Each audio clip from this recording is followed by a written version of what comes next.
할렐루야, 감사합니다. 자, 이렇게 은혜로 에베네셀 여기까지 우리를 도우셨다는 말씀이 사무엘상 7장 12절에 기록되어 있는데, 받아봅시다. 에베네셀. 에벤에셀이란 말은, 에벤이란 말은 돌, 스톤, 돌이란 뜻이고, 에셀이란 말은 도움이라는 뜻입니다. 도움의 돌, 직역하면은 도움의 돌이고, 의역해서 우리 성경에 기록되기로는 하나님께서 여기까지 우리를 도우셨다라고 되어 있습니다. 첫날 첫 시간부터 오늘 여기까지 저도 수고했지만은 여러분 정말 수고하셨습니다. 앉아 계신다고 수고했습니다. 우리가 알고는 있어요. 설교나 강의를 하는 사람은 신이 나서 하기 때문에 힘들지 않아요. 듣는 여러분이 힘듭니다. 참으로 수고 많이 하셨고, 그런데 참 여러분들이 하나님 말씀에 경청하는 모습을 제가 지켜보면서 참 아름다운 교회다. 제 마음에 기쁨이 넘치고, 저는 힘든 줄을 모르고 여기까지 달려왔습니다. 하나님께 감사를 드립니다. 여러분 잘 하시대요. 하나님께 감사 영광의 박수를 올려드립시다. 할렐루야, 할렐루야.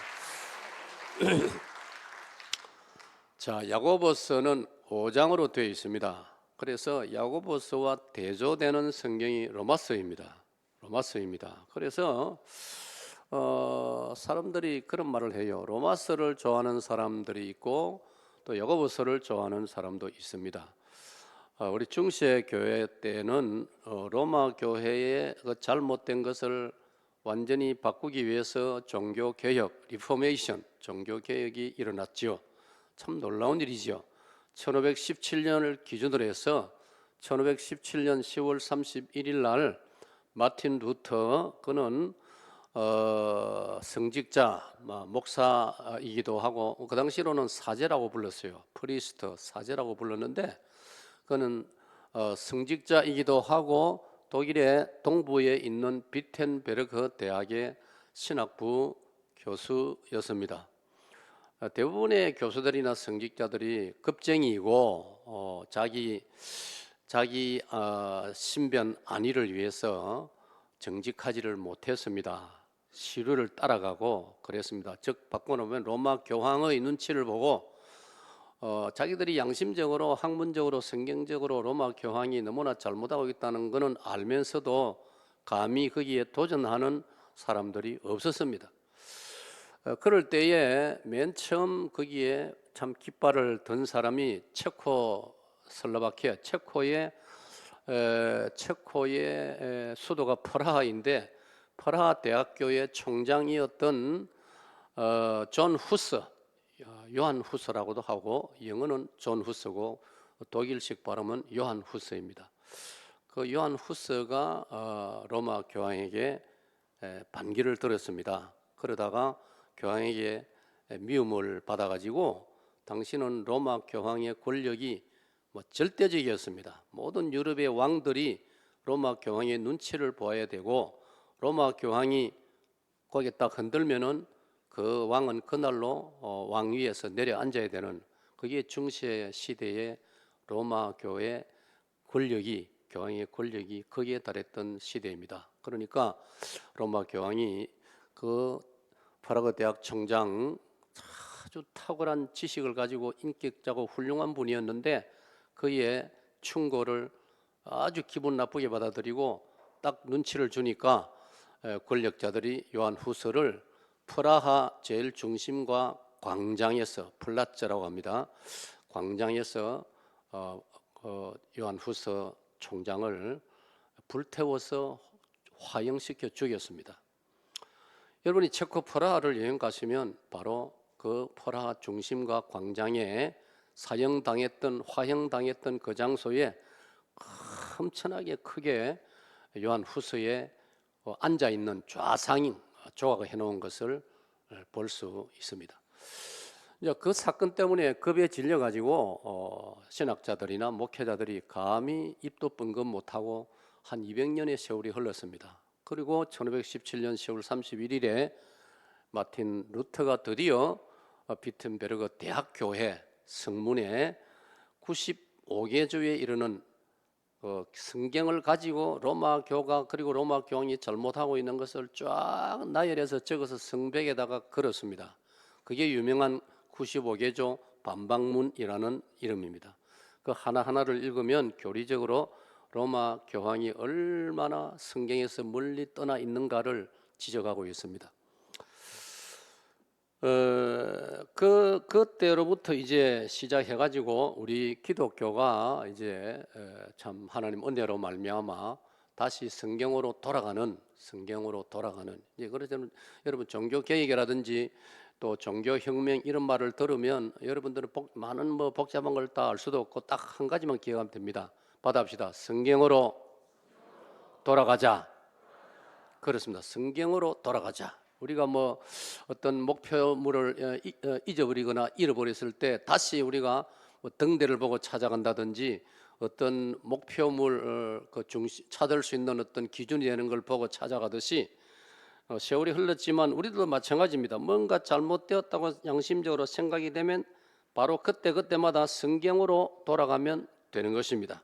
그런 의미에서 이제 그러다 보니까 중세 우리 기독교가 이제 마틴 루터, 요한 칼빈, 아까 말한 대로 요한 후서, 또 영국의 존 녹스, 또 서유서의 쩌인 권리를 비롯해서 이 종교 개혁자들을 하나님께서 오늘 오전에 공부했지만 한 사람이면 겁이 나고 그 존 후서 때도 만약 여러 사람이 동시에 로마 교황을 향해서 일어났더라면 뭔가 좀 달라질 수 있겠지요. 그런데 요한 후서 한 사람이 딱 그래 외치니까 그 한 사람 딱 이렇게 화형시키고 나니까 또 모두가 침묵하고 그 침묵의 세월이 길어졌던 것입니다. 그래서 종교 개혁을 이제 통하여서 어떤 현상이 벌어지느냐 하면은 오직 믿음으로 구원받는다. 오직 믿음으로 구원받는다. 이걸 우리 이제 종교 개혁의 그 후손들이기 때문에 이건 알아두는 게 좋지요. 받아봅니다. 오직 믿음으로 구원받습니다. 이걸 이제 우리가 신학적인 용어로 압축해서 표현하면은 이신칭의라고 부릅니다. 한번 받아봅시다. 이신칭의. 그러니까 이신이란 말은 이제 한자에서 수단을 가리키는 말입니다. 무엇으로, 무엇에 의하여. 그러니까 믿음에 의하여 칭의, 어렵다 칭함을 받는다. 그게 이신칭이고 또 비슷하게 다른 말로도 쓸 수 있습니다. 이신덕구라고 부릅니다. 믿음으로 말미암아 구원을 얻는다. Justification by faith. 믿음으로 말미암아 어렵다함을 받고 믿음으로 말미암아 구원을 받는다. 그러니까 당연히 그러면 누구를 믿느냐? 그동안 제가 많이 강조했습니다. 예수 그리스도를 믿고 예수 그리스도의 십자가의 희생 죽으심을 믿고 예수 그리스도의 보배로운 피를 믿고 그래서 이제 가장 많이 강조된 단어 또 한 가지가 오직 믿음으로 이게 아주 강조가 되었습니다. 자, 그러다 보니까 조금 이제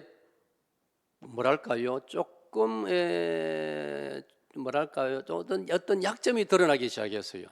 조금 부족한 부분이 드러나기 시작했어요. 뭐냐면 믿음으로 구원받는다라고만 너무 강조하니까 그러면은 행동, 행함, 실천, 노력 이런 것은 필요 없다.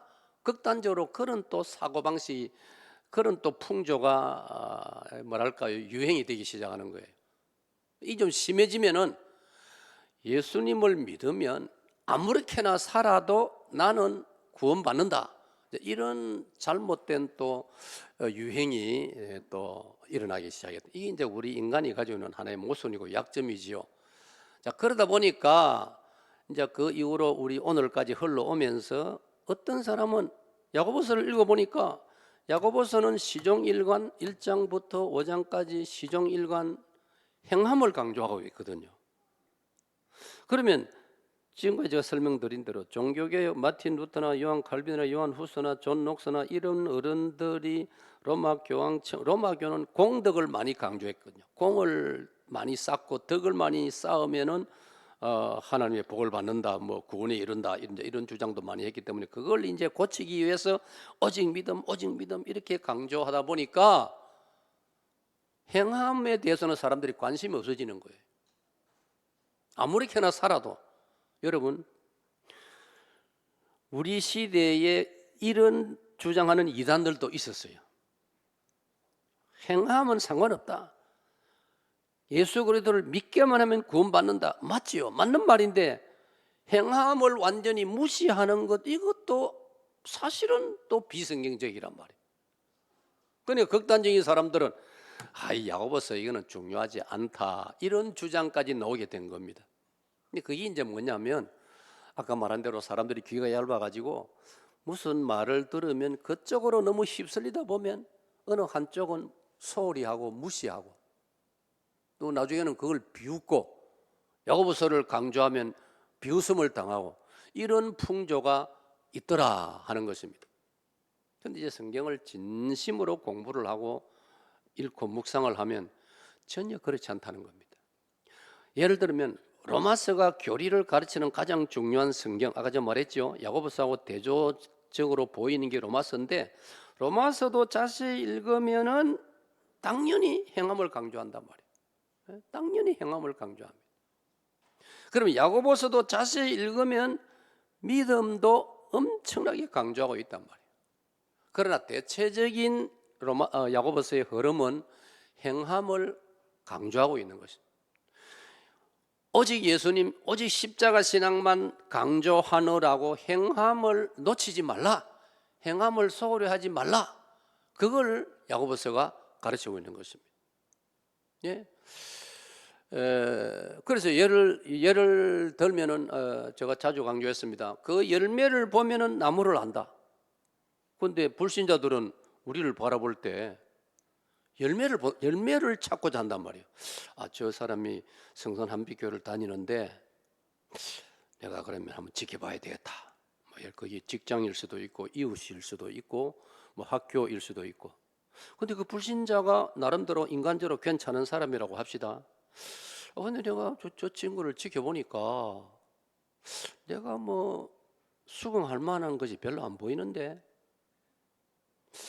내가 뭐 좀 존경할 만한, 고개 숙일 만한 게 별로 안 보이는데, 이래 되면은 그 사람의 인식 속에 이거 기독교는 뭐 대단한 것이 아니구나, 그렇게 생각할 수 있단 말이에요. 바로 열매로 그 나무를 안다고 했을 때 불신자가 우리를 겪어보고 지켜볼 때에 분명히 그 기독교는 뭐가 있구나, 기독교는 뭔가 다르구나, 그런 역사가 나타나야 되는 거예요. 그게 바로 우리의 행함에 달려있다는 것이에요. 이럴 때 제가 당연히 떠오르는 제 간증이 하나 있는데, 제가 이제 군종 장교로서 근무를 할 때 강원도 철원에서 전반기를 보냈고 경기도 파주에서 또 후반기를 보냈습니다. 경기도 파주 쪽에서 제가 근무할 때에 이제 우리 남자분들은 아시는 분이 많을 거예요. 그 경기도 파주 쪽을 우리가 1군단이라고 부릅니다. 1군단이 경기도 파주, 그리고 서울 서부 쪽을 맡아 있는 부대입니다. 거기 있을 때 제가 모신 이제 최고 지휘관이 이제 육군 중장. 자, 여반 어디 계시나요? 이쪽에 여반이. 여반 여러분, 육군 중장이라고 하면은 여러분들만 답하세요. 별이 몇 개일까요? 큰 게 몇 개? 두 개. 뒤에서도 두 개. 땡. 세 개입니다, 세 개. 별 두 개는 소장이라고 부르고, 한 개는 준장, 소장, 중장. 그러면 이번에 별 네 개는 뭘까요? 대장, 육군 대장. 그 이제 군단장, 1군단, 군단장은 계급이 별 3개입니다. 그래서 제가 별 3개 지휘관까지 모셨습니다. 멋져요. 같은 남자로서, 남자가 우리 눈에 봐도 장군은 멋져요. 그래서 제가 이런 생각을 해봤어요. 내가 다시 태어나면 육군 사관학교로 가가지고 장군이 한번 되어볼까? 생각은 자유 아닙니까? 그래서 그런 생각도 해볼 만큼 군 생활을 해보니까 장군이 멋져요. 그 군단장께서 아주 신앙이 나중에 그분이 이제 제가 있을 때는 집사였고 제가 전역한 후에 장로가 되었는데 그 군단장께서 또 저를 사랑하셔가지고 군단장 관사라는 것은 개인 집이 아니고 군 부대 안에 있는 군단장 거처입니다. 그걸 관사라 부르는데 점심 초청을 받았습니다. 그 식사를 이제 하면서 제가 궁금한 게 딱 하나 있었거든요. 군단장님은 어떻게 신앙생활을 하게 되었습니까? 뭐 워낙 바쁜 사람들이니까 뭐 주일 예배 때 외에는 뭐 얼굴 볼 수 없으니까 이제 마침 그런 좀 여유 있는 시간을 가졌기 때문에 제가 식사하면서 질문을 했어요. 군단장님, 제가 어떻게 해서 기독교 신자가 되셨는지 궁금했습니다. 군단장님이 이렇게 설명을 했습니다. 저는 사관학교 들어갈 때까지는 교회를 다니지 않았고 참 기독교에 대해서 몰랐는데 사관학교 생활을 하면서 자기 짝지가 기독교 신자였는데, 잘 들어보세요. 자, 그분이 그렇게 말했어요. 나이도 나하고 같고 같은 사관생도인데, 그러니까 나이가 그때 입학하면 19살, 20살 그럴 때 아닙니까? 자기가 지켜보니까 뭐 사관생도니까 24시간 늘 같이 짝지니까 부탄 삽니까? 지켜보니까 야, 나하고 나이도 같고 그런데 어쩌면 저렇게 멋있을 수 있을까? 같은 그 20대 초반에 그런데도 불구하고 존경심이 가더라는 거예요. 야, 저도 그 이야기를 들으면서 저도 그때 물론 뭐 27, 8살 그럴 때인데 제 마음에 감동이 드더라고요. 야, 어떻게 했으면 그 청년이가, 내가 알지 못하는 그 청년이 이 군단장 되신 이분이 사관생도 때 그런 감동을 주었을까? 그 하나의 제가 도전이 되더라고요. 그래서 오늘의 우리 교회의 고등학생, 대학생 청년들도 마음만 단단히 먹으면 그런 기적이 일어날 수 있다 이 말이에요. 그래서 이 군단장께서 그 이제 성이 황씨인데, 오늘 황씨들 참 요 근래 내 눈에 황씨들이 두각을 많이 나타내더라고요. 황씨들을 축복합니다. 요즘 실제로 황씨들이 상당히 인구에 비하면 뭐 아주 두각을 많이 나타내요. 그래 이제 이분이 황 장군이신데 어느 날 자기 마음에 이런 생각이 들더라는 거예요. 내가 이런 친구를 사관학교에서 만났는데 이 친구를 내가 놓치면 내 인생에 큰 실수가 되겠다. 그럼 이 친구를 내가 평생 친구로 삼기 위해서는 어떻게 하면 될까? 자기 나름대로 계산을 해보니까 네가 나처럼 막 예수 믿지 말고 친구하자 이래 할 수는 없지 않습니까? 그러면 내가 이 친구하고 평생 친구로 살려면 내가 이 친구 가는 길을 따라 교회를 가야 되겠다. 할렐루야. 그 생각이 들더라는 것입니다. 이게 얼마나 아름다워요. 저는 그게 하나님의 은혜라고 해석이 되어지더라고요. 이 이야기 하니까 재미있는 생각이 하나, 재미있는 감정이 하나 또 떠오릅니다. 제 아들이 제가 마산지역에 목회하다가 서울시민교회 청빙을 받아가지고 서울시민교회 이제 담임 목사로 갔습니다. 그때 제 아들이 이제 마산에 있는 그 중앙중학교 다니다가 이제 전학을 가야 되었습니다. 그래서 이제 서울시민교회 옆에 중학교가 구의중학교로, 구의동, 서울 광진구 구의동 어린이 대공원이 있는 구의중학교를 이제 전학을 했습니다. 이제 아들을 통해 제가 이제 간증 들은 거죠. 자기 옆에 짝지인지 하여튼 자기 책상 그다음 뒤에 앉은 친구인지 이 학생하고 좀 친하게 됐는데 전도를 했어요. 제 아들이 전도를 하니까 가가 하는 말이, 가가 가보고 하는 말이, 당연히 전도라는 게 별 수 있습니까? 네 교회 오너라 이랬겠죠. 그럼 네 어느 교회 다니나? 나는 서울시민교회. 그러니 그 친구가 하는 말이 아들 보고, 그러면 조건이 있다. 조건이 뭐냐 하니까, 네가 나 따라서 어느 곳에 한번 가면 나도 교회 가마 이러더라. 그럼 어디로 말해봐라 하니까, 그럼 뭐더라? 노래방인지 하여튼 뭐 게임방인지 그 길에 한번 따라가 주면 교회 가겠다는 거예요. 그럼 가겠다 했답니다. 그래 한번 따라갔대요. 그래 그 다음에 교회를 데리고 왔습니다. 그래서 우리 집으로까지 데려와서 식사도 밥도 먹이고 그랬습니다. 여러분, 놀랍게도 그 아이가요, 그 길로 계속 교회를 다녔어요. 지금 아마 장례집사쯤 되는지 모르겠어요. 제 이름 발표 여러분 다 아는 친구입니다. 무신 세대는 잘 모르겠죠. 유명한 가수 조성모입니다. 이쪽은 조용한 분이 젊은 사람 잘 모르네. 조성모가 언제쯤 유행한 친구인가요? 우리 아이들 그 계산해 보면 그렇지. 하여튼 조성모 한때 최고의 가수 아닙니까? 여러분 그 아가 제 아들 전도 받아가지고 지금 신앙생활 잘한다니까요. 얼마 전에 CTS에 초청 받아가지고 그 인터뷰 그 신앙 간증하는 것까지 보았습니다. 그래서 이 황 장군께서 그 길로 신앙생활을 시작해가지고, 그러니까 제가 군목이라고 해서 보십시오. 별세계 중장 군단장이 그때 제가 그때 대위계급이었습니다.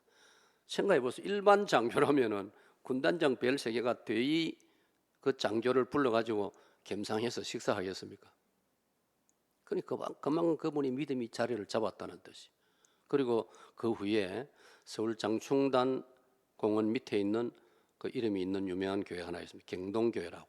그 교회의 장로로 장립을 받았습니다. 제가 말씀을 드리고 있는 것은 이 야고보서를 통해서 우리가 배울 것은, 우리는 믿음으로 다 됐다고만 하지 말고 이 땅에 사는 동안에는 행함이 따라야 된다는 것을 오늘 오후 시간에 이렇게 제가 가르치고 또 나누고 있는 것입니다. 받아봅시다. 행함이 따르는 믿음. 어떤 면에서 가장 우리에게 약점이고 아쉬운 게 이걸 겁니다. 우리 저 목회자인 저부터 비롯해가지고, 우리 야고보 오늘 읽은 야고보 3장 1절 앞부분을 읽으면 늘 우리 목회자는 양심의 가책을 받습니다. 왜냐? 너희 중에 선생된 자들아, 많이 선생이 되지 말라. 왜? 선생은 말을 많이 하고, 선생된 자는 말을 많이 하고 자기가 말한 만큼 행하지 않기 때문에 선생된 자가 받을 심판이 크니라. 저는 지금도 이 구절 읽으면 두려움이 생기고, 주님이 선생이 많이 되지 말라는 말씀을 이해하게 되는 것입니다. 그래서 그랬는지 여러분, 우리 신학 공부할 때 마틴 루터는 비텐베르그 대학교에서 신학부를 가르칠 때 학생들에게, 목사 되려고 들어온 신학부 학생들을 가르치면서 마틴 루터가 강조한 말 중에 자주 이렇게 말했습니다. 목사 되기를 피하라. 이런 모순이 되어 있습니다. 목사 되려고 온 신학생들 앉혀놓고 목사 되기를 피하라. 그 정도는 약과입니다. 그 다음 뭐라고 했는지 아십니까? 지옥을 피하듯이 피하라. 희한한 교수 아닙니까, 여러분? 그건 뭡니까? 마틴 루터가 종교개혁자이지만은 목사가 선생으로서 학생들에게, 성도들에게 본을 보여야 되기 때문에 가르친 만큼 삶과 행동이 따를 자신이 없으면 목사 되지 말라, 그 말 아닙니까? 그런 것을 또 우리가 연결해 보면서 오늘 본문 말씀을 한번 살펴보도록, 저 강의안을 살펴보도록 하겠습니다. 자, 머리말 봅시다. 야고보서는 말에 실수가 많은 우리의 연약함을 다룬다. 그 당시, 야고보서가 기록되던 당시는 주후 1세기입니다. 그 당시나 지금이나 말의 후유증 때문에 가정이 고통을 앓고, 교회가 고통을 앓고, 사회가 고통을 앓는다. 목회하면서 목회자로서 가장 마음이 아프고 참 마음이 불편할 때가 언제냐면, 성도들 간에, 여러분들 간에 말로서 시험이 들어가지고 한쪽이 실족하는, 쉬운 말로, 제가 그런 표현 별로 안 좋다 했지만은 더 쉬운 말로서 상처를 입어가지고 믿음에서 떨어지거나 믿음에서 멀어지는 그런 경우들을 가끔 보게 되거든요. 목회 현장에서. 그럴 때 목회자로서 참 마음이 아프고 안타깝고 마음이 불편해질 때가 있습니다. 어떤 경우에는 또 성도 여러분들이 목회자의 어떤 설교나 어떤 대화에서 오해하고 곡해해가지고 또 바람직스러지 못하는 그런 또 실족하는 이런 일도 있더라고요. 재밌는 이야기죠. 어떤 목사님이 어느 교회에서 하도 애먹이는 남자 집사가 있었답니다. 또 그런 사람이 간혹 있어요.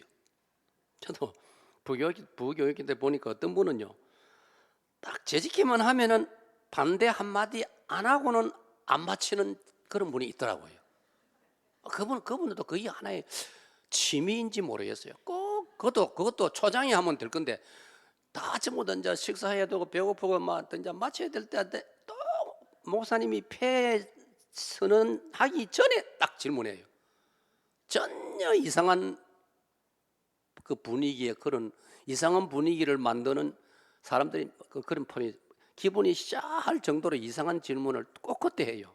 정말 참 희한하다 그런 소감을 느낀 적이 있는데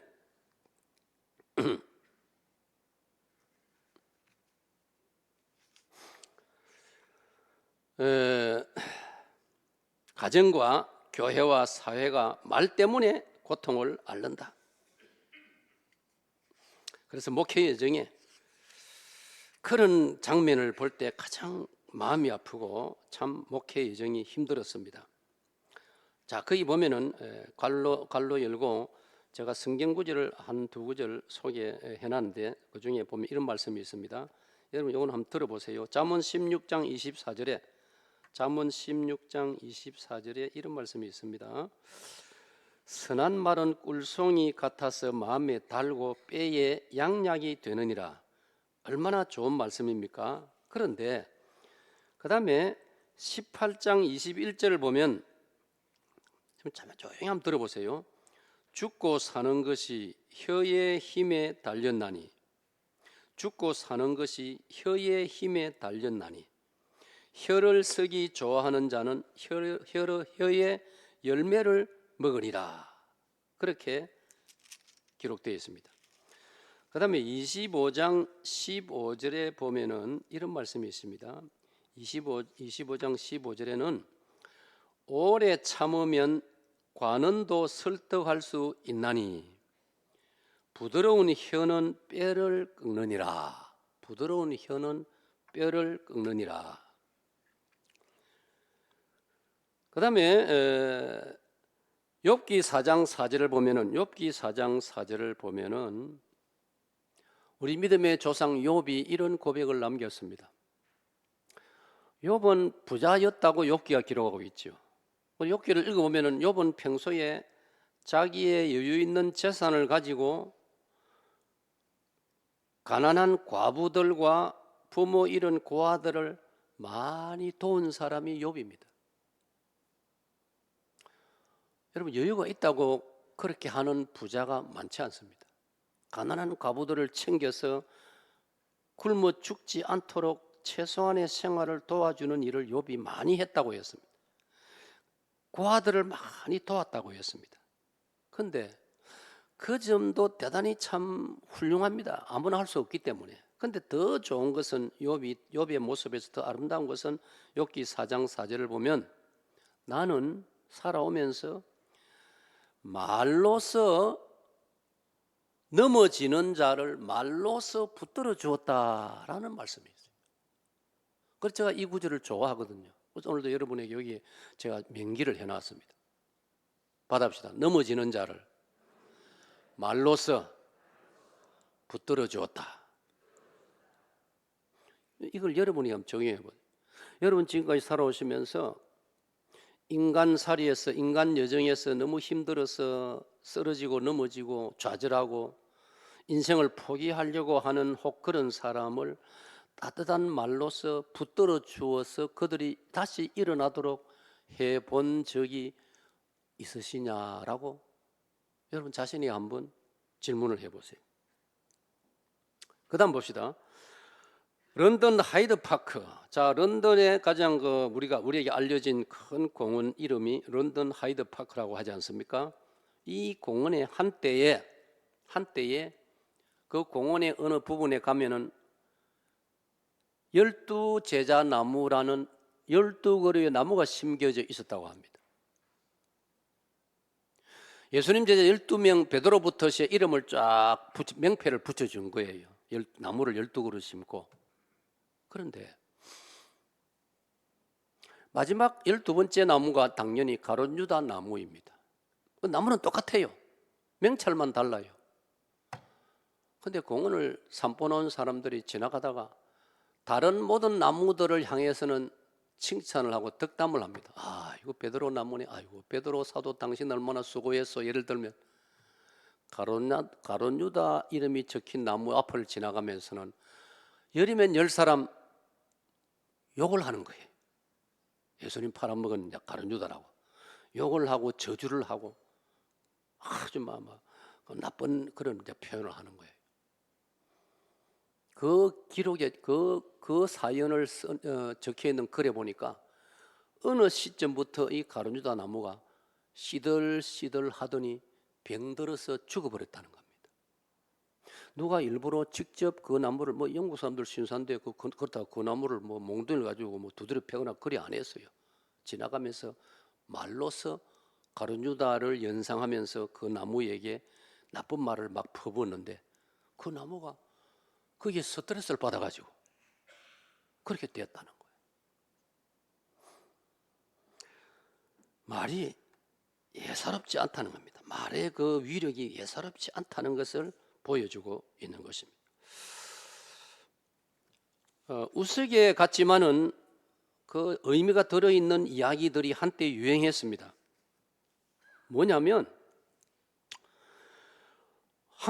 대한민국이 급속하게 크게 발전한 이유가 뭘까? 이런 이야기들이 한때 있었습니다. 1980년 아니면 1990년 이후로 태어나고 자란 우리 젊은 세대들은 얼마나 실감을 할지 모르지만은 정말 우리 대한민국은 너무나 빠른 속도로 6.25 때 다 파괴된 이 땅인데 이렇게 아름다운, 제가 어전에도 말씀드렸습니까?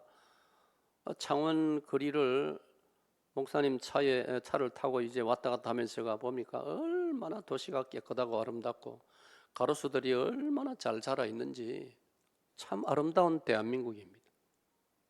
고속도로를 여러분 달려보면 알지 않습니까? 휴게소 들어가 보면 지구상에서 우리나라만큼 잘 돼 있는 나라가 없습니다. 이렇게 빨리 온 세계가 주목하는 부러워하는 그런 우리 대한민국이 지금 되었습니다. 그 비결이 뭘까 하는 이야기가 있습니다. 그 비결을 여러분은 누가 질문하면 뭐라고 답할 것입니까? 그 비결이 여러분 이렇다라고 한때 이야기가 많았습니다. 애국가 때문이라는 겁니다. 하나님이 보호하사. 나 혼자 불러야 됩니까? 저는 애국가를 너무나 좋아하거든요. 저한테 전화를 걸면 애국가가 나옵니다. 010-3302-0625. 저는 끝번호를 625를 넣어놓았습니다. 제가 625 나던 해 태어났거든요. 그리고 625를 잊지 마시오라는 뜻에서 제가 어디 관공서나 이런데 전화번호 만약 말해달라고 할 경우에 꼭 제가 0625 그러면서 아가씨가 창고에 앉아있거나 그러면 제가 한마디 합니다. 625를 잊지 맙시다. 이런 애국자 여러분 참 보기 드물게 오늘 만났지요. 자칭 타칭 이 김 목사가 참 애국자입니다. 그래서 저는 애국가를 너무나 좋아합니다.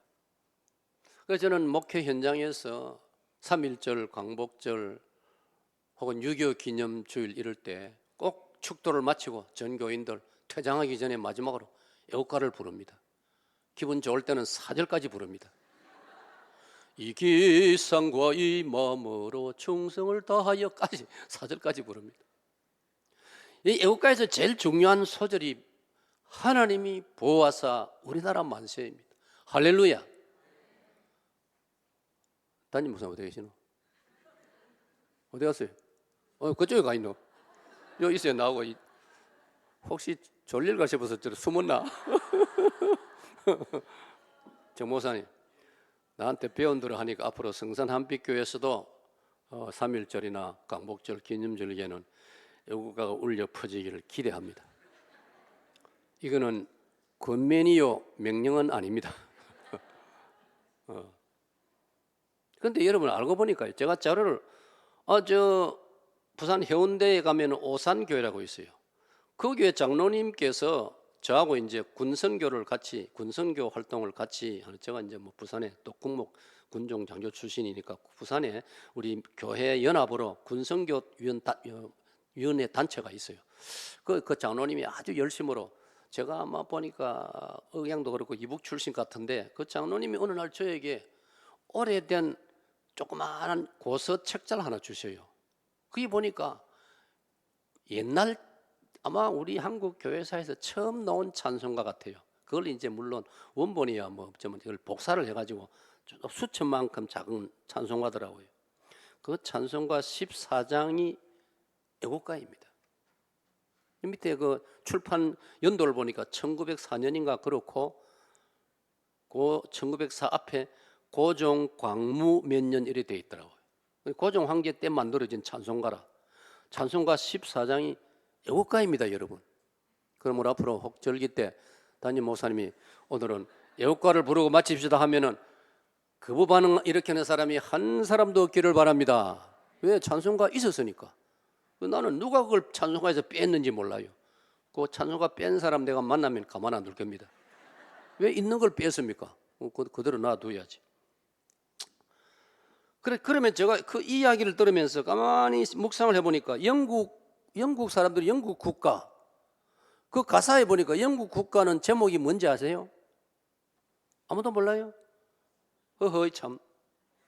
영국 국가, 우리는 애국가고 영국 국가는 제목이 뭘까요? 제목이 이렇습니다. 하나님이여 우리 여왕을 보호하소서. 이제 혹 들은 적 있습니까? 이렇게 도통 뭐 소식이 깜깜하네요. 영국 국가의 제목이, 주제가 여왕을 보호하소서가 제목입니다. 그런데 생각해 보세요. 아니 영국같이 수준 높은 나라가 역사적으로 그 국가가 주제가 여왕을 보호하란 말인데, 내용인데, 우리는 하나님이 보호하사 우리나라 만세 아닙니까? 할렐루야.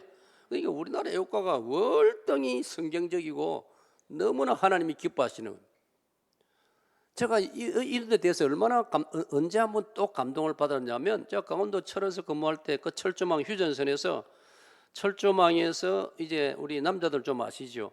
저녁이 되면 이제 어두워지면은 우리 부대원들을 이제 정신훈련을 중대장이 시키고, 그 다음에 제가 방문하면 언제든지 중대장들이 목사님 기도 한번 해주셔야 합니다. 그러면 제가 이제 기도하고 우리 장병들이 2인 1조가 돼가지고 그 휴전선 철조망 그 참호소로 들어간단 말이에요. 그 들어가가지고 이제 북쪽을 향하여 기관총을 걸어놓고 밤새도록 이제 우리 영토를 지킨단 말이에요. 물론 이제 한 조가 몇 시간씩 교대를 하면서 그렇게 지킵니다. 근데 그 투입하기 전에 꼭 애국가를 부르고 그 다음에 이제 그 순서를 마치고 투입한단 말이에요. 그때 제가 그 부대에 이제 영내 개항 때 국기가 펄럭이고 우리 장병들은 애국가를 부르고 그 다음에는 또 제가 기도를 한번 해주고, 그럴 때 제 마음속에, 그렇다, 하나님께서 하늘에서 보시고 얼마나 기뻐하실까. 이 지구상에 200여 개가 넘는 나라들 가운데 하나님이 보호하사 우리나라 만세라는 이런 국가를 부르는 나라가 우리나라 말고 몇 개나 있을까? 하나님이 얼마나 기뻐하실까? 그러면서 제 마음에 하나님께서 분명히 우리 대한민국을 지켜주실 것이다. 할렐루야. 저는 그런 믿음이 생기더라고요. 하나님께서 우리를 지켜주실 것이다. 그러니까 여러분, 말 한마디, 노래말 가사 하나, 이게 예사로운 게 아니라는 걸 제가 말씀드리고, 두 번째로 우리나라가 발전한 두 번째 이유가 뭔지 아세요? 빨리빨리 문화라고 합니다. 뭐 여러분 대략 많이 들은 이야기죠. 얼마나 우리의 속도가 빠릅니까? 뭐 하나 시키는 뭐 사우디아라비아에 뭐 건설할 때도 뭐 도로 만들 때도 뭐 사우디아라비아에 그 바닷물을 끌어들여 가지고 수로를 만들 때도 뭐 한국 회사에 맡겨놓으면 그 나라 사람들이 깜짝 놀래고 전 세계 소문이 다 나 있지 않습니까? 이 빨리빨리 문화. 세 번째로 한국이 빠른 시간에 급속히 발전한 세 번째 이유가 뭔지 아세요? 우골탑이라고 합니다. 우골탑. 조용한 거 보니까 무슨 말인지 잘 모르시는 모양인데 한번 받아봅시다. 우골탑. 소우자 빼 골자입니다. 우리 부모님들이 자식 공부시키느라고 농사 지는데 그렇게 소중한 소도 아끼지 않고 팔아가지고 등록금 마련해서 공부를 시켰단 말이에요. 오늘 여기 어른들 우리들이 그런 혜택을 입었지 않습니까? 우리 부모님들은 제대로 공부도 못했지만은 소를 팔아서도 어떤 경우는 전답을 팔아서라도 자식 대학 공부시킨 이런 나라가 대한민국 말고 있습니까? 그래서 우리나라가 짧은 시간에 우리 국민들의 지식이나 과학이나 모든 이런 것이 실력이 급속히 발전돼 가지고 우리 세대에 감히 이룰 것이라 상상을 못했지만은 참 일본을 어떤 면에서는 일본을 따라잡고 이제는 뭐 미국과도 견주는 뭐 세계 무슨 뭐 어떤 사업을 따낼 때에 뭐 우리가 미국과도 경쟁하고 프랑스와도 경쟁하고 지금 원자력 발전소라든지 또 뭐 무기 뭐 이런 문제 우리나라가 지금 탁월한 그 성적을 내고 있지 않습니까? 그런 그 저력이 부모님들이 우리를 고생하면서 공부시킨 결과라는 것입니다. 이런 분명한 역사를 우리가 잊어서는 안 된다는 겁니다. 그러니까 부모님에 대해서 우리가 존경하고 감사하는 마음을 어찌 잊어서 되겠느냐는 거예요. 네 번째로가 뭔지 아세요? 자, 말의 중요성을 제가 강조하고 있습니다. 네 번째는 우리 한국의 할머님들이 자기 손자들을 힘껏 축원한 결과라고 합니다. 그게 무슨 말일까요? 감이 안 잡힙니까? 우리 어릴 때 할머님들이 그 시절에는 손자들이 우리가 어릴 때 왜 그렇게 코가 많이 흘러내리든지 안 그렇습니까? 그때 입학식 하면 초등학교 입학식 하면은 필수품이 뭡니까? 아이고 다 알아들으시네요. 왼쪽 가슴에 손수건을 길게 달고 학교 갑니다. 입학하러. 그건 뭡니까? 용도가 코 닦아라는 거 아닙니까? 코가 너무나 많이 흘러내리기 때문에. 그러니까 할머님들이 하는 일은 손자 뒤 따라다니면서 코 풀어주는 겁니다. 그리고 할머니 치마를 헐쩍 걷어가지고 이놈아 코 풀어라 하면서 할머니가 하시는 말씀이 흥해라. 그래서 우리가 흥한 겁니다. 예전에 미처 몰랐지요. 우리나라가 흥한 이유가 할머님들이 손자를 보고 하루에도 몇 차례씩 야 이놈아 흥해라. 흥 소리가 약하면 더 세게 흥해라. 그래도 말 안 들어. 그래도 할머니 마음에 안 차면 할머니가 손자 뒷꼭대기를 탁 때리면서 이놈아 흥해라니까. 그래서 오늘 우리나라가 흥해진 겁니다. 그럴듯한 이야기 아닙니까 여러분? 만약 할머님이 손자 코 풀어주면서 야 이놈아 망해라 했으면 우리가 망하고 말았어요. 어느 할머니도 망하라고 안 하고 흥하라고만 축원을 해 주었던 것입니다. 말 이렇게 중요한 것입니다. 자, 그다음 밑에 보세요. 하나님은 말씀으로서 천지를 창조하셨죠. 말씀으로서 우리를 구속하셨죠. 여러분 말씀이 육신이 되어 우리 가운데 왔다. 요한복음 1장 14절 아닙니까? 이 말씀이 바로 인격이고 능력이라는 것을 예수님을 말씀으로 성경은 표현하고 있기도 한다 이 말입니다. 하나님의 말씀으로 창조하셨고 우리를 구속하실 그만큼 이 말씀은 능력의 말씀이다. 그 다음에 큰 1번 보겠습니다. 사람 힘으로 길들일 수 있는 것. 사람의 힘으로 길들일 수 있는 것도 많이 있습니다. 사람 힘으로. 자, 오늘 본문의 3절에 말을 자, 말이 얼마나 빠르고 재빠르고 대단한 동물 아닙니까? 그런데 그 말이요, 사람의 말을 알아듣습니다. 사람이 길들일 수 있습니다. 말 외에도 여러 종류의 동물들이 사람의 말귀를 알아듣고 훈련이 되어집니다. 놀라운 일 아닙니까?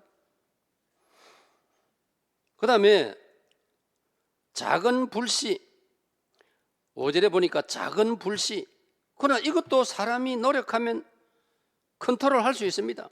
여러분이 가스를 잠그면 잠기고 가스를 열면 그래서 불이 들어올 수 있고, 전기도 각종 에너지도 사람의 힘으로 길들일 수 있습니다. 그 다음에 4절 큰 배를 보세요. 저렇게 큰 배도 사람이 운전합니다.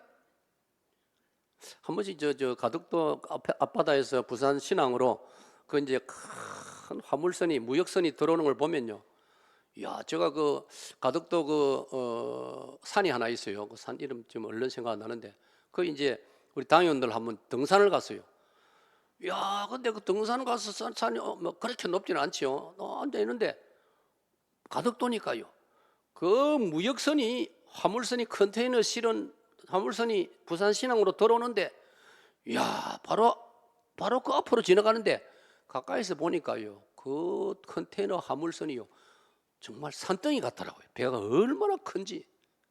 엄청 뭐 헤아릴 수 없을 만큼 많은 숫자의 컨테이너를 태산같이 실어가지고 들어오는데요. 야, 그때 제가 감동하면서, 야, 가까이서 보니까 저렇게 크구나.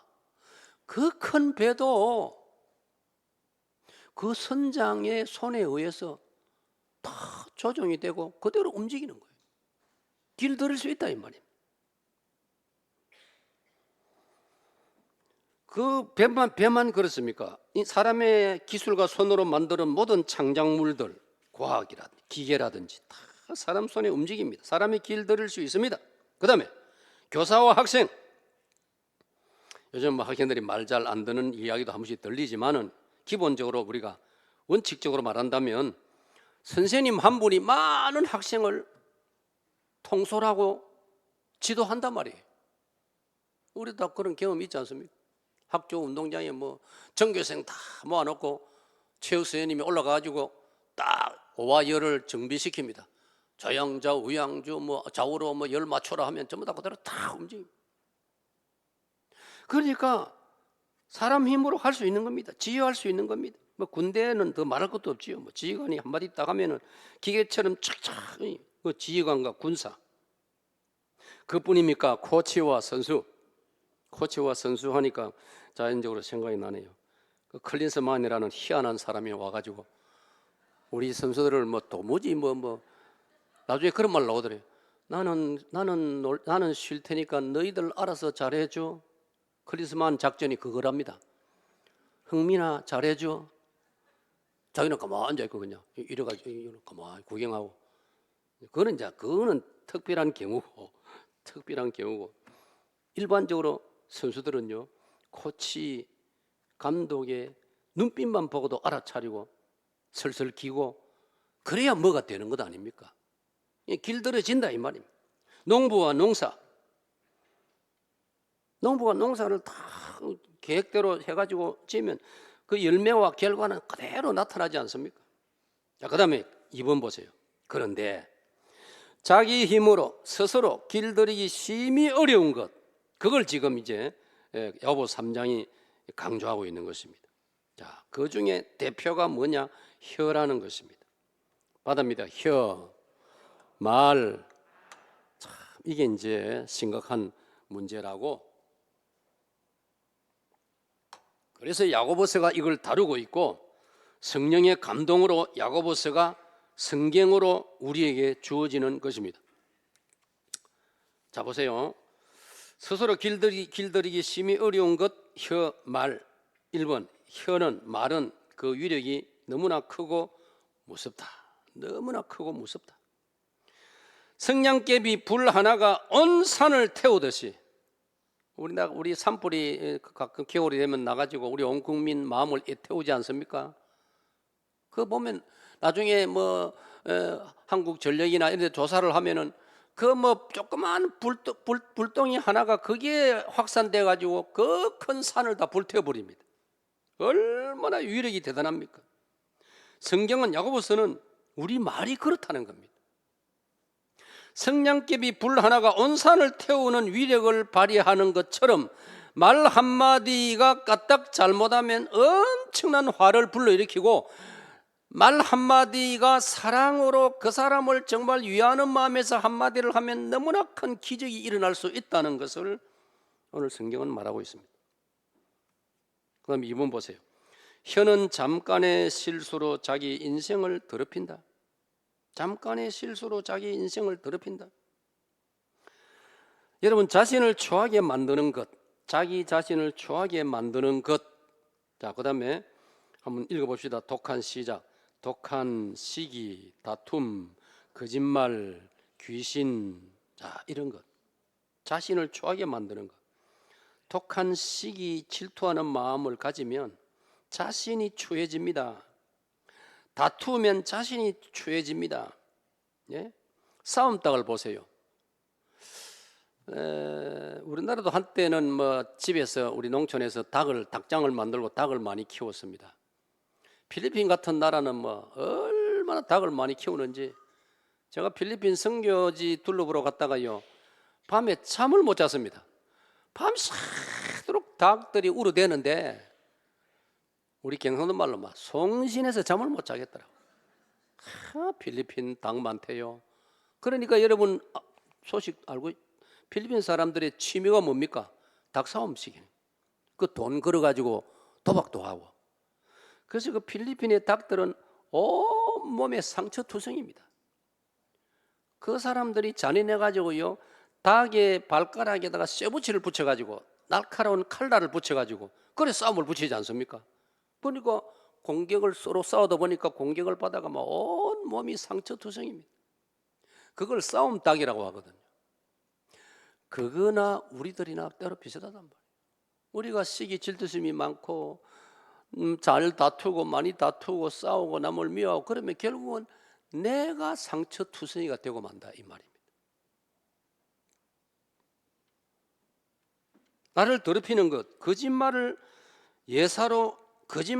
너무 예사로 습관처럼 하면 자기가 추해지는 것입니다. 귀신 노릇, 마귀 노릇, 마귀가 좋아하는, 귀신이 좋아하는 그런 인생을 살면은 너무나 더러운, 자기 자신이 추한 인간이 되고 마는 것입니다. 그 다음 3번 보세요. 자, 3번 같이 읽습니다. 시작. 혀는 한 인간의 창창한 앞날을 망쳐버릴 수 있다. 자신뿐만 아니라 남의 앞날까지도 망쳐버릴 수 있다. 얼마나 무서운 말입니다. 그래서 독화살보다 무서운 것은 독한 혀다. 독화살보다 무서운 것은 독한 혀다.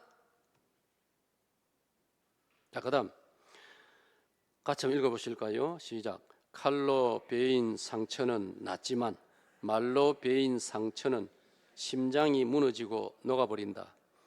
그 다음에 연못으로 무심코 던진 돌멩이에 가장 깨구리가 적사했다. 야, 제가 여러분도 읽었을 거예요. 제가 뭐 동안지 어느 거래서 이걸 처음 접했을 때 참 충격을 받았어요. 야, 그렇겠구나. 여러분이 지나가다가 돌멩이 하나 주워가지고 연못으로 그냥 막, 옛날에 그렇게 우리가 많이 안 놀았습니까? 옛날에는 뭐 놀거리가 없으니까 그런 놀이를, 연못을 향하여 막 이유 없이 돌멩이를 팍 던지고, 그런데 어느 날 그 던진 돌멩이에 개구리 가족의 가장이 얻어맞았단 말이에요. 그래, 적사해 버렸습니다. 그럼 어찌 됩니까?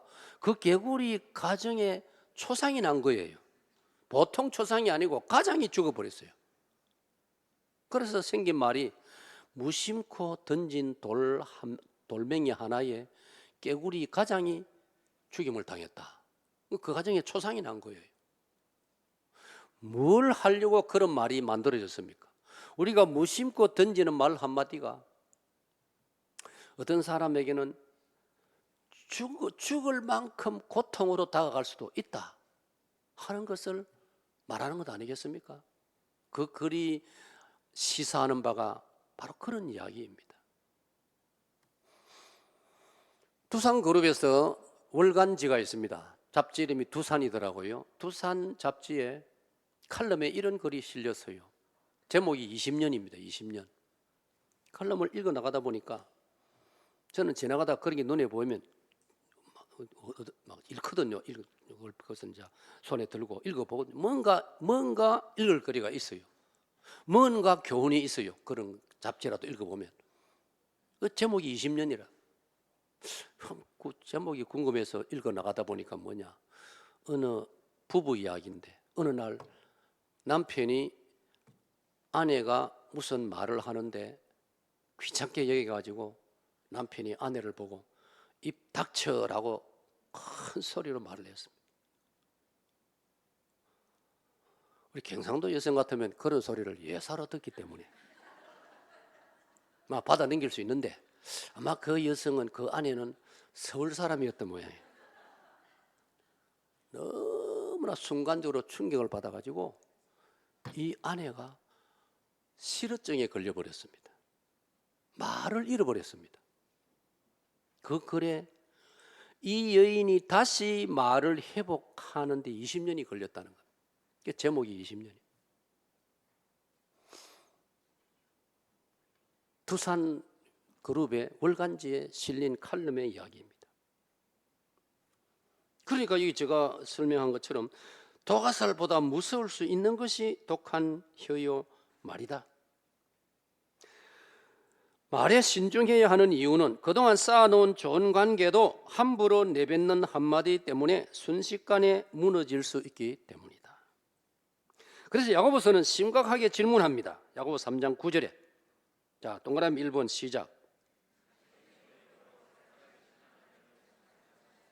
자, 우리 남반의 2번 시작.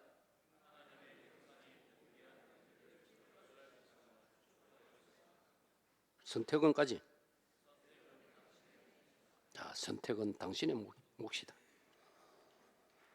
하나님의 형상으로 지음받은 고귀한 형제를 자, 좌우로 인사합시다. 당신은 참으로 고귀합니다. 시작. 그렇게 축원하는 말이 정말로 그렇게 느끼면서 하는지 얼굴 한번 보세요. 당신은 참으로 고귀한 존재입니다. 자, 저를 보세요. 이걸 우리가 다 놓칩니다. 저도 때로 놓치고 우리가 놓칩니다. 정말 우리 한 사람 한 사람은 고귀한 존재인 줄로 믿으십니까? 그렇다는 걸 제가 증거해 드리겠습니다. 창세기 1장 26절 하나님께서 자, 우리가 우리의 형상을 따라 우리의 모양대로 사람을 만들자. 그러면 저와 여러분 지구상에 수많은 동물과 생물과 피조물이 있지만은 우리 사람만이 우리 속에는, 우리 마음 속에는 하나님의 형상이 들어 있습니다. 자, 그럼 하나님의 형상이 뭘까요? 이걸 우리 목사님들이 설명을 잘 해줘야 됩니다. 저는 학생 시절에 이 구절을 많이 들으면서도 늘 궁금증이 하나님의 형상이 뭐란 말이냐? 뭐 조각으로 만들어 놓은 그 하나님이냐? 미켈란젤로가 저 로마의 바티칸 성당 천정에 기려놓은 천지창조의 그게 하나님의 형상이냐? 거기는 하나님을 미켈란젤로는 할아버지로 그려놓았지 않습니까? 긴 수염을 휘날리면서 아담과 하와를 창조하는 그림을 그려놓았습니다. 그리고 그 그림만 보면 하나님을 할아버지 모양으로 생각합니다. 하나님의 형상이 뭡니까? 하나님이 우리 인간을 하나님의 형상을 닮은 존재로 지었다고 하는데 그 하나님의 형상은 제가 긴 세월 예수님 믿고 목회자로서 성경을 읽고 공부하고 연구한 저의 주장은 하나님의 형상은 하나님의 성품이다. 나는 그렇게 생각합니다. 받아입니다. 하나님의 성품. 저와 여러분의 속에 하나님의 성품이 들어있단 말이에요. 그 하나님의 성품이 쉽게 말하면 뭡니까? 사랑하는 마음, 남을 불쌍히 여기는 마음, 남을 도와주는 마음, 너그러운 마음, 품어주는 마음. 이걸 좀 더 구체적으로 설명한 게 갈라디아 5장 22절 23절 성령의 9가지 열매. 우리는 삼위 하나님을 믿으니까 성부, 성자, 성령 같은 성품의 하나님으로 믿으니까 오직 성령은 갈라디아 5장 22절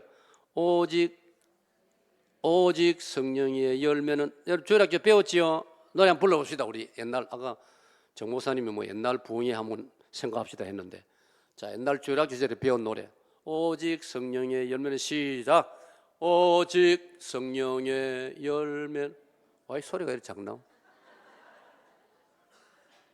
정 목사님, 내가 평소 강조한 것처럼 주일학교 선생님들에게 이걸 주일학생들에게 필수적으로 우선적으로 가르치라 하세요.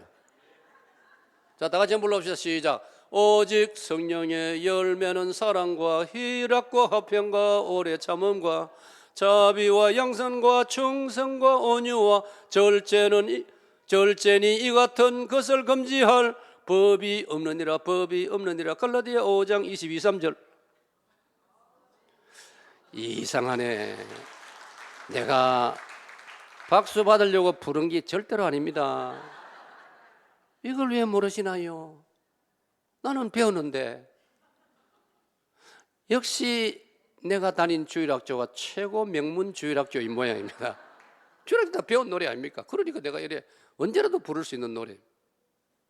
바로 이 9가지 사랑으로부터 절제에 이르는, 이게 하나님 안에 하나님이 가지고 계신 하나님의 성품입니다. 할렐루야. 예수 믿는 저와 여러분도 성령의 감동으로 우리가 이 성품을 지녀야 할 줄로 믿습니다. 그러니까 우리는 우리 속에 하나님의 형상이 있으니까 한 사람 한 사람은 고귀한 존재라 이 말입니다. 그러므로 사람을 무시하지 말고, 그러므로 우리가 그런 말이 있잖아요. 사람 위에 사람 없고 사람 아래에 사람 없다. 똑같다 이 말이에요. 그런데 왜 이렇습니까? 예? 야고보서 읽어보면요, 앞쪽 읽어보면 눈에 보면 하찮아 보이는 사람이, 눈으로 하찮아 보이는 사람이 들어오면은 너는 저 뒤에 앉든지 네 알아서 앉아라 하고, 아주 근사해 보이는 사람이 들어오면은 안내를 해가지고 이쪽으로 앉으세요 친절히 안내를 하고. 2000년 전에 초대 교회 때도 그런 부조리한 일들이 있더라 이 말이에요. 저는 이 성경 구절을 귀하게 여깁니다. 로마서 14장 15절에 보면, 로마서 14장 15절에 저 어린 한 형제도 주님께서 그를 위해서도 죽으신 자니라. 우리는 어떤 면에서는요, 예수님이 나를 위해서만 죽으신 줄로 착각할 때가 많아요. 예수님이 나를 위해서 십자가에 죽으셨다. 그런데 로마서 14장 15절은 가르치기를, 동굴 어디 돌다리 밑에 가난해가지고 거지 생활하고 얻어먹고 빌어먹고 사는 그 사람을 위해서도 골고다 십자가 예수님 죽으신 목적이 그 사람을 위해서도 죽으셨다. 그걸 깨달으면 어찌 우리가 한 사람을 함부로 대할 수 있느냐? 그게 오늘 야고보서의 말씀입니다.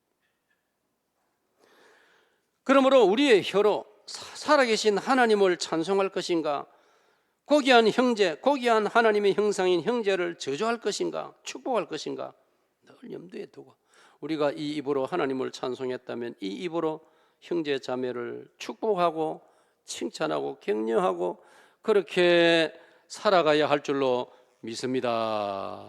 자, 이제 세 번째 넘겨주십시오. 우리가 그리스도인답게 말을 좋게 길들이는 방법을 한번 배워봅시다. 1번, 자 시작. 선행을 많이 행하라. 그러다 보면 생각과 말이 부드러워지고 사랑스러워진다. 사랑 여러분, 사랑은 그래요. 나는 목사님 말을 잘 할 줄 모릅니다. 괜찮아요. 좋은 일을 많이 하다 보면은 내 입에서 나오는 말도 좋아집니다. 자, 쉽게 여러분 제가 설명드릴게요. 깡패들을 생각해 보세요.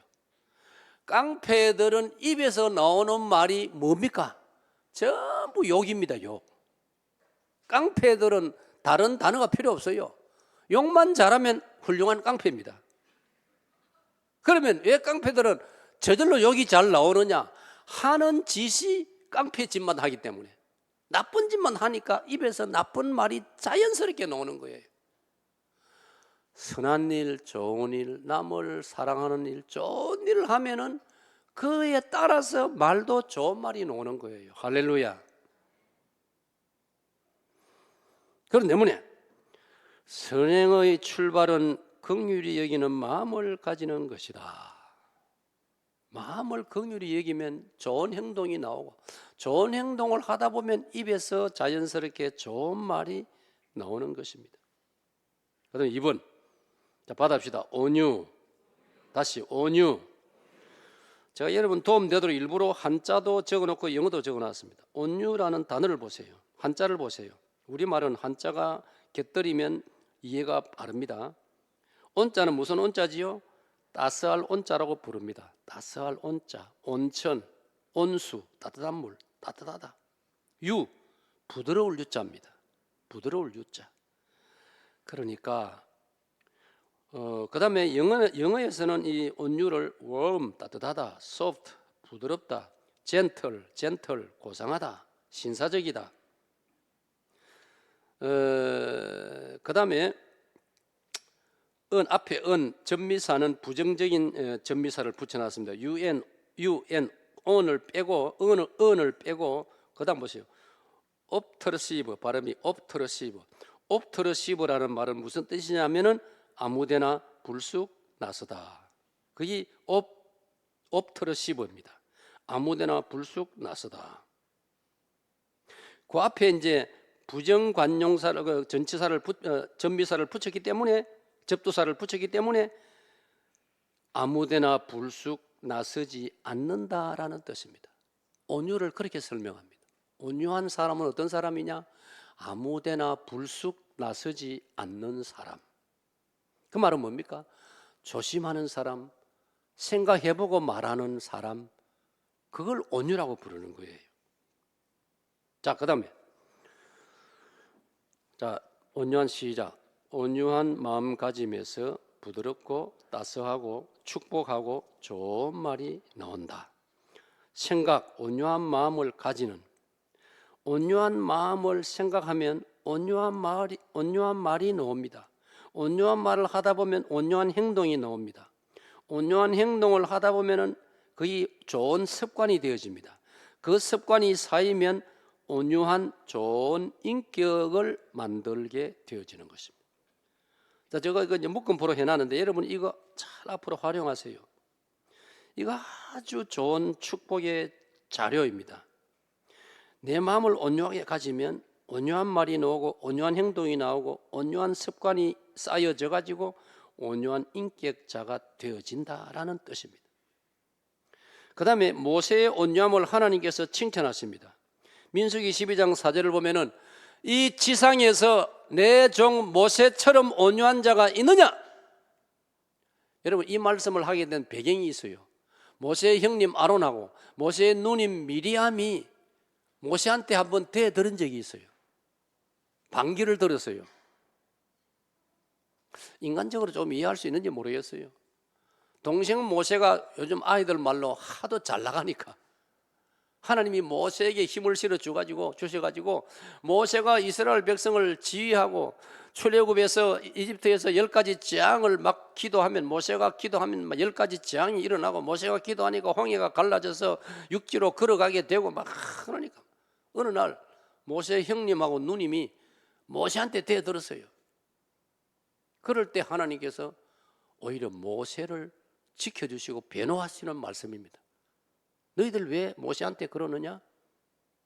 내가 볼 때 이 지면에서 이 지상에서 모세만큼 온유한 사람이 없다. 이렇게 온유한 네 동생을 너희들이 그래 갈르냐? 그런 내용의 말씀이 민수기 12장의 말씀입니다.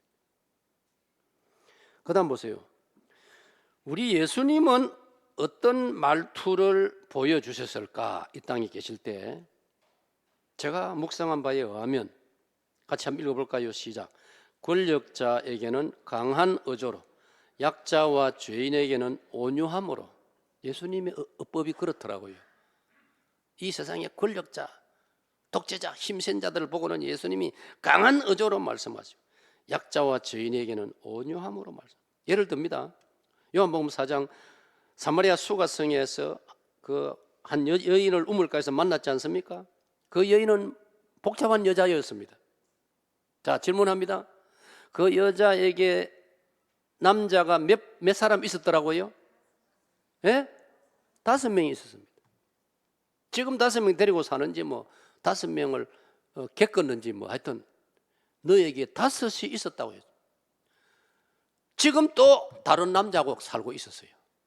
지금 있는 남자도 예수님이 그래 말씀했거든요. 5이 있었고 또 지금 있는 남자도 참 어떤 면에서는 능력이 있는 여성입니다.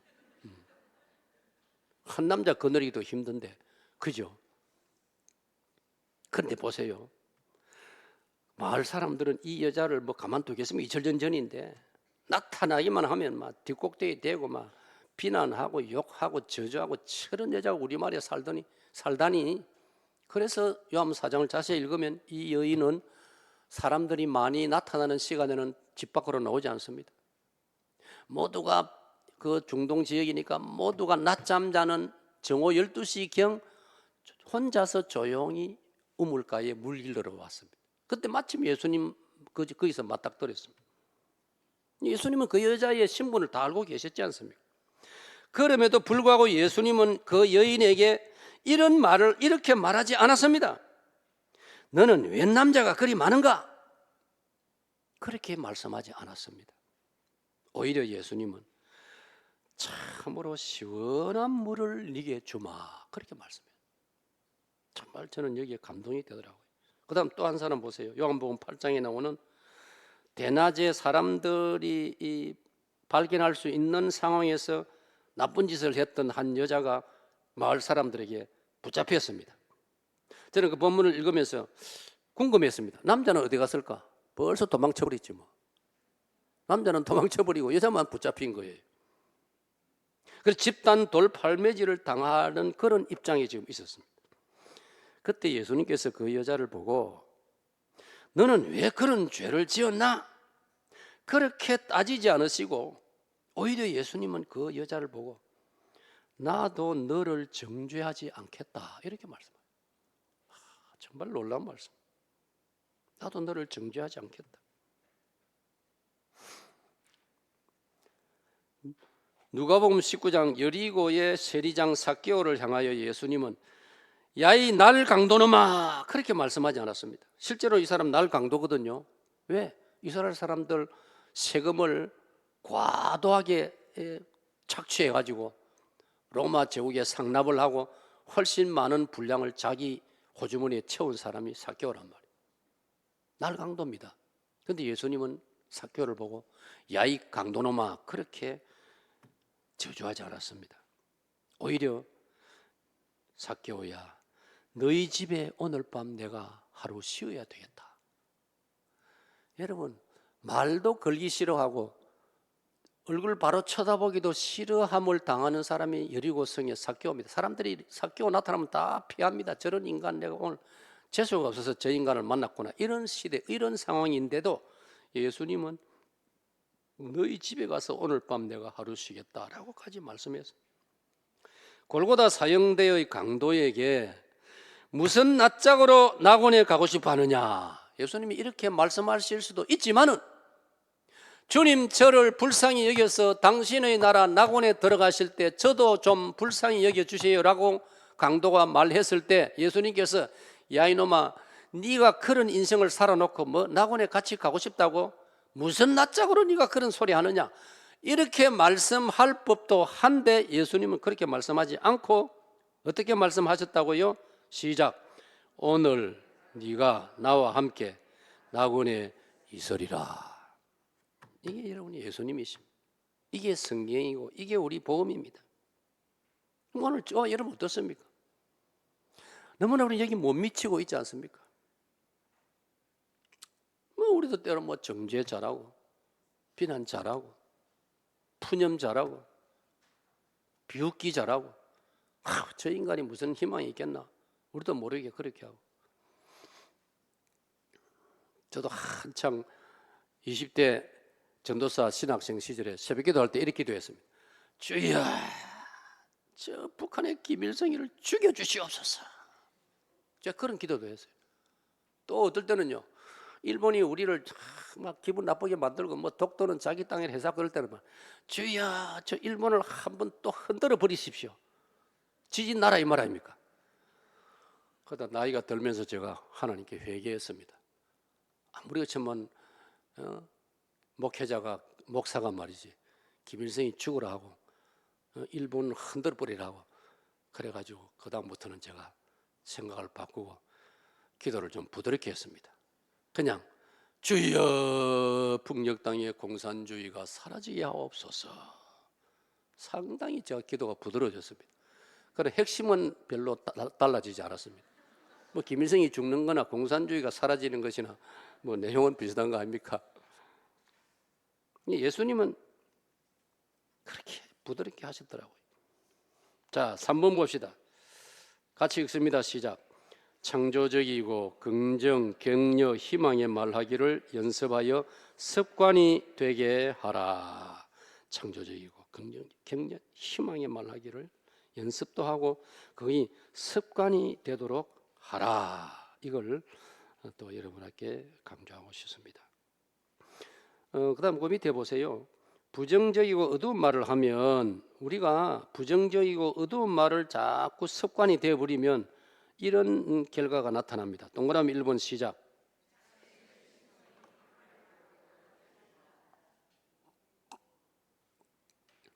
얘는 안 읽습니까?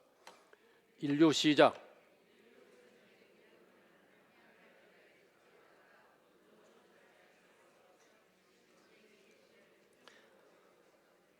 여러분, 요 뒷부분은요, 요 근래에 제가 어느 그 전문가, 전쟁의 역사를 전공하는 어느 교수의 칼럼에서 읽었어요. 그 안에 한 줄을 인용했어요. 인류 전쟁 대부분은 1차 대전, 2차 대전, 6.25 전쟁, 예를 들어 보세요, 여러분. 나는 그거 읽고 진짜 동의를 했습니다. 인류 전쟁 대부분은 함량 미달의 독재자가 분노 조절 장애에서 전쟁 개시를 적극적으로 내뱉어 버리는 데서 전쟁이 시작되었습니다. 무슨 말입니까? 세계 2차 대전 히틀러가 그 함량 미달의 인격 부족한 그 제가 뭐라 표현했습니까? 함량 분노 조절 장애자가 히틀러입니다. 히틀러는 자기 성미를 조절 못하는 전혀 그게 안 돼 있는 사람입니다. 그가 독일의 지도자가 되었습니다. 그가 어느 날 함량 미달의 인격에다가 분노 조절 장애를 가진 자가 어느 날 자기도 모르게 그냥 기분으로 전쟁 개시가 그게 2차 대전이 되어버린 거예요. 온 유럽이 전쟁터가 되고 미국도 개입을 안 할 수가 없고 거기에 일본이 또 독일 편을 들고 이태리가 독일 편을 들고 그 독재자의 경솔한 말 한마디가 온 지구촌을 완전히 저절 담았지 않습니까? 6.25 보세요. 함량 미달의 김일성이가 남침을 개시하도록 명령 내리니까 그게 6.25가 돼가지고 8.25 해방으로 일본에게 해방된 지 5년도 채 안 되는 정말 기진맥진에 있는 이 땅에 다시 전쟁이 일어나가지고 3년 동안 온 국토가 유린당하는 초토화가 됐지 않습니까? 함량 미달의 사람이 특별히 책임자가 말을 적극적으로 한마디 해버리면 그 결과가 이렇게 엄청난 고통으로 비극으로 역사가 나타난다는 것을 우리는 정말 조심해야 돼요. 그런 때문에 지도자를 잘 세워야 돼요. 참 그래도 균형이 잡혀있는 그런 인격적으로 평균보다는 훨씬 우월한 사람이 지도자가 돼야 되지 말도 안 되는 사람이 거짓말도 예사라고 이런 인간들이 뭐 지도자라고 이래서 하면은 이게 앞으로 어떻게 될 것이냐 말이에요. 네? 지금 미국 사람들의 고민이 그거 아닙니까? 미국 사람들 지금 뭐 진짜 고민입니다. 그제도 그걸 보니까요. 30년, 40년 전이라면 꿈도 꿀 수 없는 상상도 할 수 없는 일이 지금 미국에서 일어나고 있다. 해석은 뭐 여러분 자유로 하세요. 여튼 골치 아픈 지금 시대입니다. 세계적으로도 골치가 아픕니다. 그 다음 보세요. 부정적이고 어두운 말을 함부로 하면은 마귀에게 끌려다니면서 이용을 당한다. 그렇습니다. 왜 그런지 아세요? 그 갈로 보세요. 요한복음 8장 44절 받합시다. 마귀는 거짓말에, 예수님께서 하신 말씀입니다. 마귀는 거짓말에 뭐라고요? 압이라고 했습니다. 여러분, 마귀에 대해서 여러분이 따로 큰 책을 어디 도서관에서 구해가 공부하고 연구할 필요가 없어요. 마귀 하면 이것만 알면 됩니다. 마귀는 예수님께서 요한복음 8장 44절에서 마귀가 누구냐? 마귀는 거짓말장이요 거짓말의 압이다. 압이니까 자식이 있지 않습니까? 거짓말 잘하는 사람은 마귀의 자식이라 이 말이에요. 아니 목사님, 나는 예수님 믿는 사람인데요. 미안하지만 당신이 거짓말하는 순간에 마귀의 자식 노릇을 한 거요. 성경 그렇게 해석하래요. 자, 이제 결론 마침 봅시다. 같이 읽습니다. 시작. 혀 말은 남이 길들일 수 없다. 거센 말도 주인은 길들일 수 있다. 혀도 그 주인은 길들일 수 있다. 우리는 인격자이므로 노력을 통하여 자신을 길들일 수 있고 성령님의 감동으로 확실하게 길들일 수 있다. 아멘. 그 갈라디아 5장 2, 3절 오지 않습니까? 성령의 9가지 열매, 성령님을 의지하고 성령님께 기도하고 말씀과 기도를 계속 힘쓰면 우리가 사랑과 희락과 화평, 오래 참, 자비, 양성과 충성과 온유와 절제의 아름다운 성품으로 점점 변화되어 갈 수 있다 하는 것을 말해주는 것입니다. 베드로서 3장 10절 이하를 읽어보니까 혀를 금하여 나쁜 말을 버리고 혀를 금하여, 혀를 조심하고 절제하라는 말이죠. 자, 이제 말씀을 마칩니다. 성산 한빛교회, 한빛교회. 한빛이 뭡니까? 한빛이 뜻이 뭘까요? 클 한자입니다. 큰 빛입니다. 성산이란 말은 무슨 캐슬, 성이 있는 산 위의 성, 그렇게 해서 말할 수 있고, 또 우리는 해석을 마음대로 할 수 있고, 거룩할 성자를 쓴다면 거룩한 산 언덕에 세워진 큰 빛이 여러분의 교회인 줄로 믿습니다. 그러기 위해서는 오늘 오후 공부를 가지고 말을 한다면 성산 한빛교회는 긍정적이고 창조적이고 사람을 살리는 말로 하나님을 찬송하고 다른 사람을 축복하는 말을 힘쓰므로 말미암아 이름 그대로 여러분이 큰 빛을 발하는 아름다운 교회가 되어갈 줄로 믿고 되시기를 축복합니다. 하나님 감사합니다. 감사합니다. 성산 한빛교회를 통하여 영광을 받아 주시옵소서. 주 예수님의 이름으로 기도합나이다. 아멘. 귀한 말씀